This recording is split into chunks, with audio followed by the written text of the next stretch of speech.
The ballot or the bullet was not just an ultimatum to oppressive white America that Black people are going to have freedom, whether we take it through the ballot. If you deny us the ballot, then we're going to take it through revolutionary means. He was also saying it was a moral incumbency for people in the community who seek to resist oppression to use whatever means are necessary in order to organize. And that included electoral politics. That's when I realized that the Panthers also did this. Bobby Seale ran for mayor in Oakland in 1973. Huey P. Newton ran for Congress twice. They understood electoral political moves as part of a broader revolutionary cocktail. Kwame Ture, who we already mentioned, formerly Stokely Carmichael, he said, voting every 4 years is the height of bourgeois hypocrisy, but I would shed my blood for the vote, and I have, because I know the vote is how I organize my people, right? Yeah, wow. So the idea that all of these revolutionaries had was that political organizing would take place through electoral campaigns, that if you understood elections not to be just ends unto themselves, but as a part of a broader strategy of mutual aid,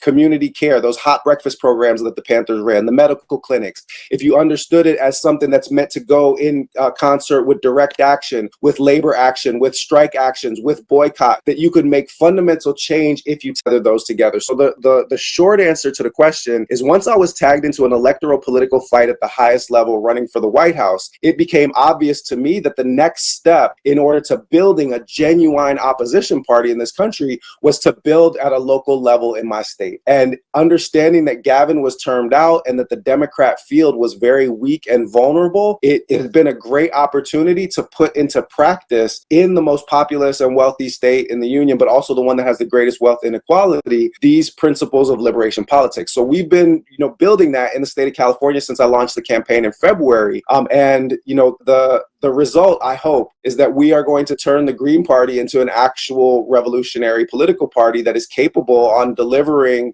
actual anti-capitalism, actual anti-imperialism, environmental sanity, and really giving us the robust opposition to fascism that we need. And I understand the Green Party has a lot of work to do in that regard. So I'm not talking about it. I'm just going to be about it and build the political infrastructure that's necessary in order to have this happen. Do you think, though, that I often wonder, and I don't even like saying this out loud because then I get called a lib or a sheepdog, but we were just talking about political prisoners, and someone wrote in the comments, I can't believe that Leonard Peltier was released. And that is something where I truly don't, and that's one person, obviously, but there are certain things that the Democrats are less evil about, right? And I want to be clear, that doesn't mean I don't think that they're evil. It doesn't mean that I don't think they are too close to the Republicans, but is there a way to simultaneously, is it totally mutually exclusive to kind of acknowledge a difference while also trying to grow an alternative political party? Okay, so there's levels to this. And I'll start at the most lib-friendly level. Which I'm not. I'm not a lib, but I'm just saying I get called that. Yeah. I know. I'm just putting this out into the universe in case liberals, we'll encounter this. Even if you don't believe that I can win, which would you rather have in a top 2 primary in the state of California? The Dems having to run against me and therefore being pushed to actually be accountable for the things that everybody wants, like 88% of Democrat registered voters are in favor of universal single-payer healthcare, but the Democrats have refused to deliver on it because it goes against their corporate donor class. So the first part is that even if you don't think that I can win, even if you think that Team Blue is going to come riding to your rescue at some point in time, which is nuts, but even if you think that, then you're going to create a better circumstance if you open the Overton window and put me into that position, rather than having them run against another corporate Republican and be dragged to the right. You're going to get more Liz Cheney endorsements. Sure. You're going to get more running to go cozy up to fascists. So even if you don't believe that an independent political party can win, it's better for you, according to the liberal values that you espouse, to have your party pushed to the left than to have them continuously chasing Republicans to the right. Right. But with respect to the fundamentals of your question, correct. And that's that ratchet effect, right? They chase the Republicans to the right and then block any progress from the left. So that right now, the current iteration of the Democrat Party is objectively to the right of Ronald Reagan on everything, right? And immigration, and that's abortion. how you get there. there. Correct. That's how you get there with all of those lesser of two evils arguments. So to answer the fundamental part of the question, I'm just going to be blunt about this. I actually do not see a fundamental difference between fascism and fascism. For me, white supremacy, imperialism, and capitalism are the things that are responsible for producing the negative outcomes against Black communities, immigrant communities, indigenous communities. And the way that Malcolm put it, for me, is the most instructive. He said, the liberal is a fox. It bares its teeth. You think that it's smiling at you, but you are on the menu. The conservative is a wolf. When it bares its teeth, it's into a vicious snarl that leaves the Black man with no illusion as to where he stands. From Malcolm's standpoint, a hidden enemy is more dangerous to you than an open enemy. An enemy that pretends to be your friend, but is actually there to consume you is ultimately more dangerous. And Malcolm was unequivocal about that. He said in 1964 that the white liberal is the most dangerous thing in the Western Hemisphere. So for me, mark my word, Gavin Newsom is every bit as dangerous as Donald Trump. And I'll give you another one. That's a sheep and a fox and wolf metaphor for Malcolm. This one is from me, okay? A sheep is going to spend its entire life living in fear of a wolf, only to be eaten by the shepherd. Right.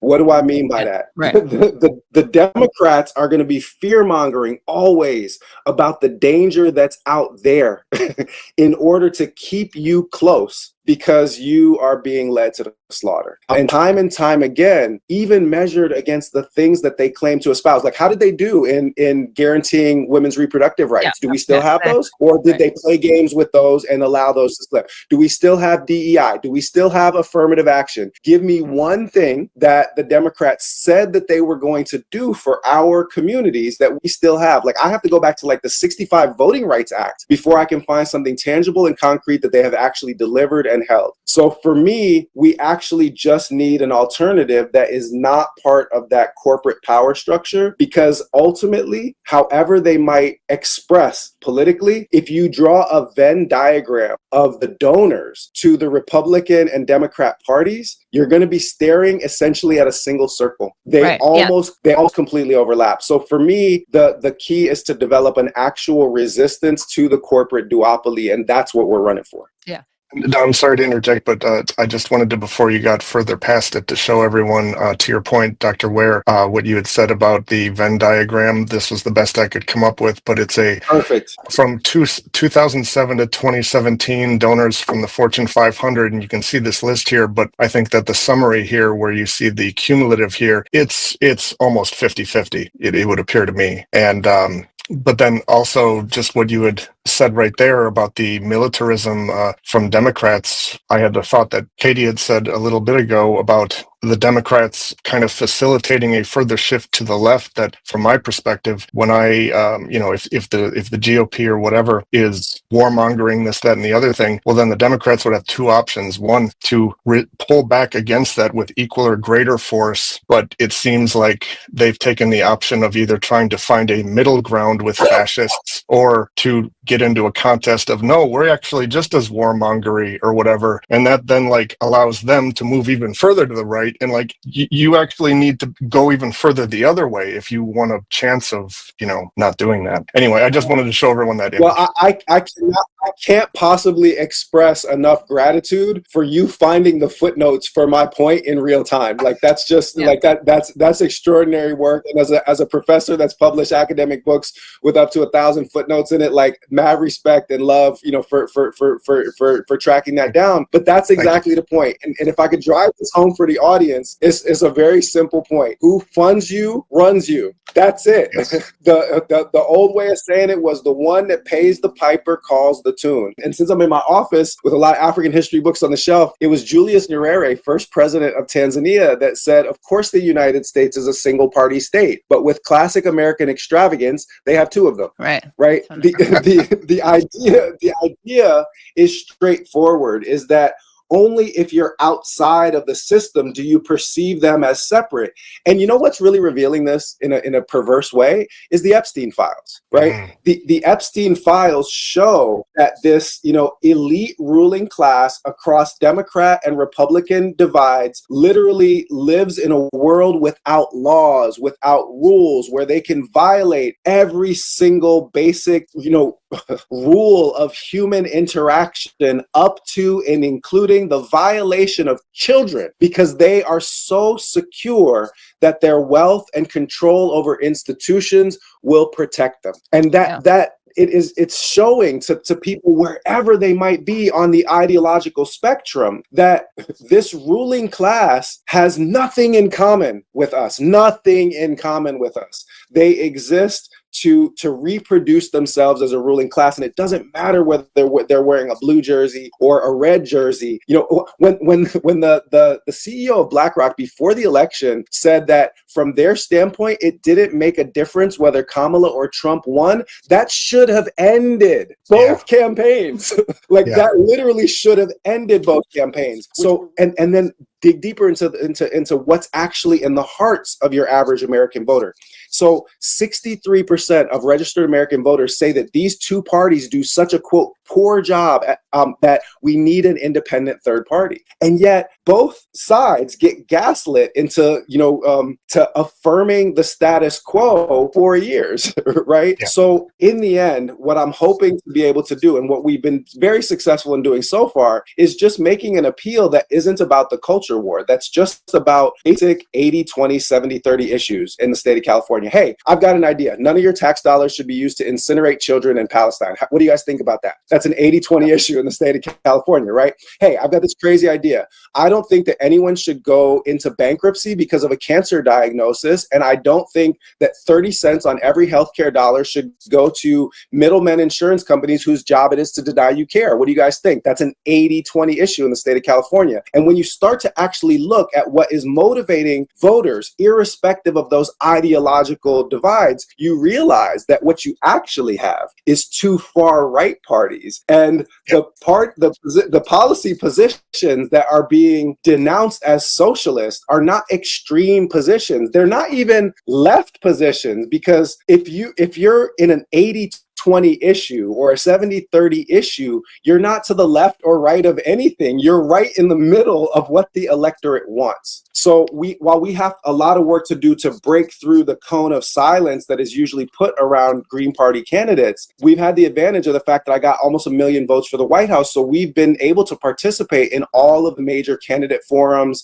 And it's just been a bloodbath. Like every single one of those debates, they're just not ready for an actual attack from a non-corporate owned party. And we just actually heard that the major debate that will be live stream televised right before voting opens in May, that we're also invited to that one. And I was like, okay, cool. That's all we need, because that's going to be the end of them. That is going to be the end of it. These are wildly popular policies and wildly popular, sort of disposition that I'm not invested in your culture war. Pray with who you want to pray with, lay with who you want to lay with. None of my damn business. But our job as elected officials is to actually restore power to you, the people, for control over your institutions, rather than have that power resting in the hands of a few corporations and billionaires. It's a slam dunk argument.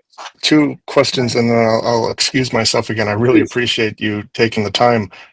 One was, and I should know this, I apologize, but can independents vote in Democratic primaries or Republican primaries in California? So that the beauty of the moment is that it's a nonpartisan primary. So the nonpartisan primary is actually designed, it's actually designed to make sure that you get one red versus one blue. It's part of their rigging the system. But in a state like California, it can backfire in exactly the circumstances we have, which is that the state leans so far liberal and even left that there are more registered independents than there are registered Republicans. So it creates a lane, quite literally, to get to the second place position in that primary, to create a one-on-one with me and the Democrat, which it looked like for a while was likely to be Katie Porter. Then she really crashed out. That's when Eric Swalwell has now recently got into the race, and he seems to be, getting the endorsement of the kind of Democrat authorities. But in any case, to create a one-on-one matchup, the one that I was talking about before, literally 17% of the vote was second place in 2022. The cycle before that, 16% of the vote. Cycle before that, a little over 20% of the vote. It is not going to take more than about 1.5 million votes by June 2nd of 2026 to create a one-on-one matchup that the Dems cannot survive. So I don't have to do what Mamdani did and get 50% 50% of a vote in a Democratic primary. All I've got to do is get between 15 and 20% of a vote in an open primary that's hidden in June that has usually low voter turnout. So what we've been doing is building infrastructure for door knocking and phone banking all up and down the state and speaking to bread and butter issues like housing, like healthcare in the terms that I've defined. And I personally think that it's going to be a real bad time for Team Blue when all of the votes are finally counted in early June. And my super last thing I have, and then I'm out, is just a comment that I wrote to Katie a little earlier. I figured this would be a good opportunity to share here, in my opinion. Talking about voters not thinking that it's possible that you would succeed. In my personal opinion, I feel like that's a self-fulfilling prophecy. Like, if the voter doesn't believe that it's possible, then they don't go out and they don't vote for you, and then you don't win. And so I think, in my opinion, that's kind of why when you turn on traditional media sources and whatnot, you might notice them pushing narratives that kind of try and foster the belief that it's like, yeah, it's not going to happen, so why even try?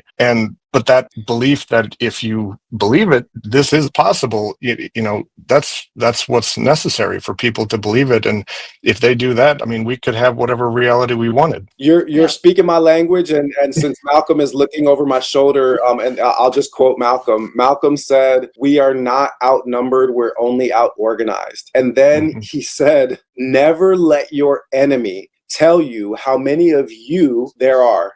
Never let the man that you are against form your opinions for you. Those are his exact words. So you have to understand that the mainstream media establishment, and now the four Zionists that have purchased the social media environment, they're doing everything they can to control the realm of the possible discourse, because they know how vulnerable they are to an electoral attack if the people choose. And I'll just give just a simple close to home example. The Green Party almost ended Gavin Newsom's career before it started. A Green Party candidate named Matt Gonzalez got 47% of the vote for mayor of San Francisco in 2003. And he wasn't somebody that had gotten 1 million votes for the White House or been on Breakfast Club. And he was outspent 20-1 by Gavin Newsom's campaign, and they still almost beat Newsom. You'll never know it, right? You'll never know that there are Greens already elected up and down this state. People will forget that Jesse Ventura, running as an independent candidate in the state of Minnesota, beat both the Democrats and Republicans and got them to play nice with each other in order to fulfill a people's agenda once he was the governor. Like, they actually understand how vulnerable they are to an electoral attack. And part of the argument of the weekend seminar that we're doing on the Ballot of the Bullet is that actually what Malcolm said in '64 is even more true now, insofar as the corporate takeover of the mainstream media and the social media environment is so total, and the corporate purchase of the two parties is so total, that elections are one of the few places left where the ruling class is vulnerable. Great. Well, thank you so much, Dr. Butch Ware, and definitely looking forward to having you back on, because we only scratched the surface. Great talking to you. Yeah, we'll hopefully get a session in where we're not having the tech issues and where we're not both fighting a cold. Someone just asked if you'll have merch soon. All right, take care. Oh, yeah. Merch is going up on the website this week. We have an incredible Butch Ware for Gov Laker jersey, and everything is just Ware 26. So we've got a bunch of new merch about to drop. So check out the website. Great. Thank you so much. All right, take care. All right. You too.